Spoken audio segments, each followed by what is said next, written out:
Glenn Cunningham. The chilly winter of February 1916 changed Glenn Cunningham's life forever.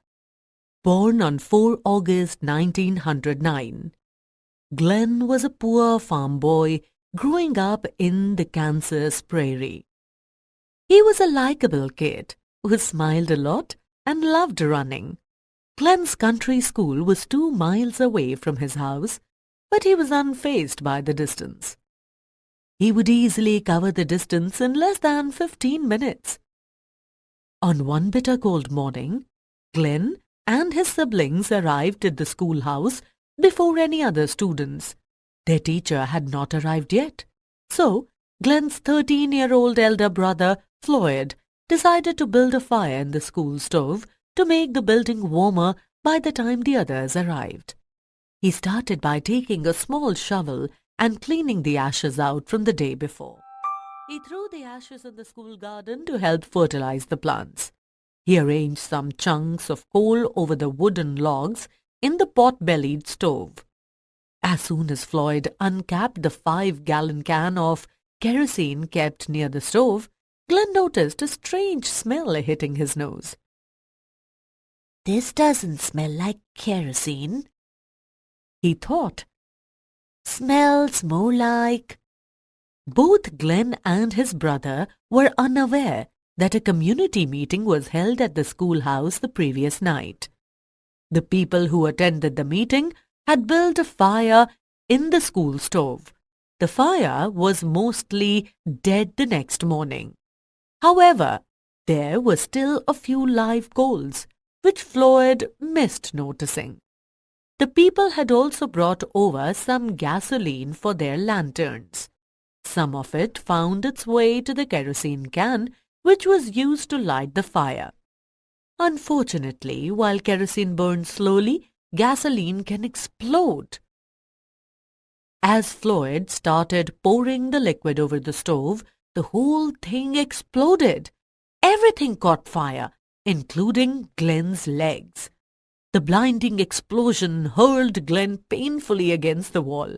The entire schoolhouse was enveloped in the hot blast of flames. The 2 brothers rolled on the ground to try and put out the fire. They were somehow taken back home and a physician was summoned to help. He solemnly informed their parents that Glenn's legs ran a high risk of infection. There was even the grave possibility that his legs might have to be cut off. Glenn may not be able to ever walk again. Floyd's condition was far worse. He died a few days later due to the severity of his wounds. Glenn managed to survive miraculously, but he was in great agony. The pain was so unbearable that he thought he was going crazy. He used to fantasize about running again. Deep inside, he seemed to just hold on to his faith in himself. Though the doctors didn't feel very hopeful, he was determined to walk again. At first, he felt miserable, but slowly he learned how to find joy in the little things in life. Sitting upright on his bed, he could still smile with his family, and his food still tasted real good. Life could have a fullness to it even though something really bad had happened. A few months later, his doctor encouraged him to try walking. Glenn managed to position himself over the bed's edge using his arms. His feet touched the ground. However, his legs refused to move when he tried to get up and take a step. The grim lines on the doctor's forehead spoke volumes. He decided against cutting off the legs, but he was convinced that Glenn would not be able to use his legs much. But Glenn was resilient. He focused all his efforts on getting his strength back. He would practice standing up using a chair support. Then one day, trembling and holding on to a table like a baby, Glenn stood up for the first time since his accident. His persistence finally woke up his feet. For weeks, Glenn practiced tensing the muscles in his toes, feet, and then legs. At first, it would hurt to squeeze a new muscle, but it felt rewarding too. Glenn wanted to walk, but whenever he tried, he fell down. The initial joy of being able to stand faded away. Now he felt like crying, but instead of collapsing, he remembered all of the times he had tried to move just his toe or foot, and felt hopeful, thinking about the progress he was making. He let go of his sorrow and made a promise to himself to never give up improving.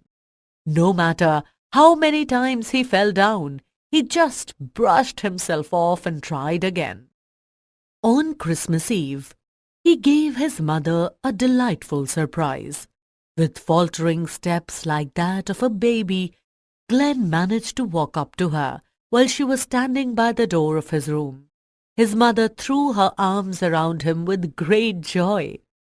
Christmas at the Cunningham house became a lot sweeter that day. Within a month, he even walked to the barn.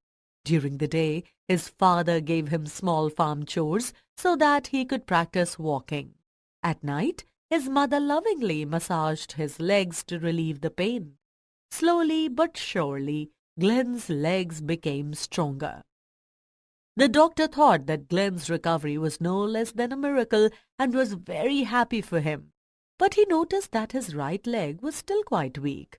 He suggested that if he could start running, it might help the leg to become stronger.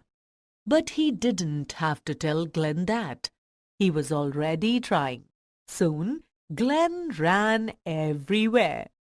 The townsfolk knew that Glenn was supposed to never walk again, so when people saw him, they smiled and often called, "Run, boy, run!"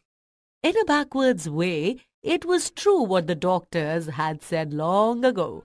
He would never walk again. Glenn rejoined school.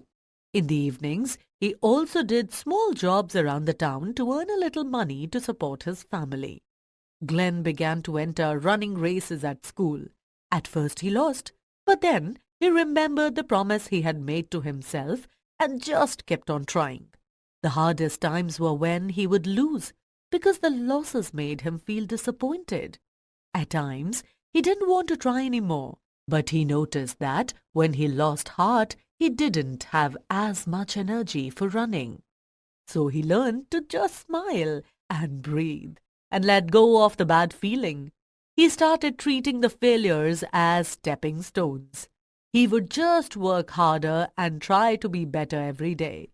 This was his biggest lesson. A few years after the fire, his persistence began to reward him. He started winning, and he kept on getting faster and faster. No one had ever seen anything like it.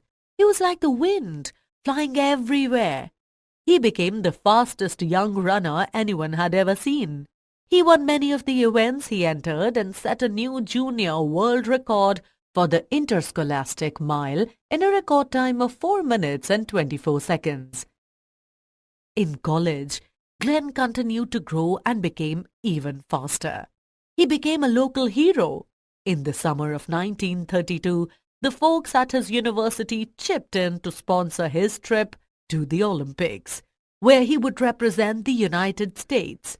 Unfortunately, a day before the race, he woke up with a serious infection of the tonsils. Doctors advised him to sit out that race, but Glenn did not want to disappoint the people who were rooting for him. Though Glenn ran in the Olympic race, he could not win. But now his sour failures only inspired him further. He worked harder than ever. At the time, the world record for running a mile was 4 minutes and 10 seconds. Some people predicted that someday a man would run a mile in 4 minutes. Others said it was impossible, but no one could ever run even close to a 4-minute mile. Then Glenn Cunningham shattered the world speed record by running a mile in 4 minutes and 8 seconds.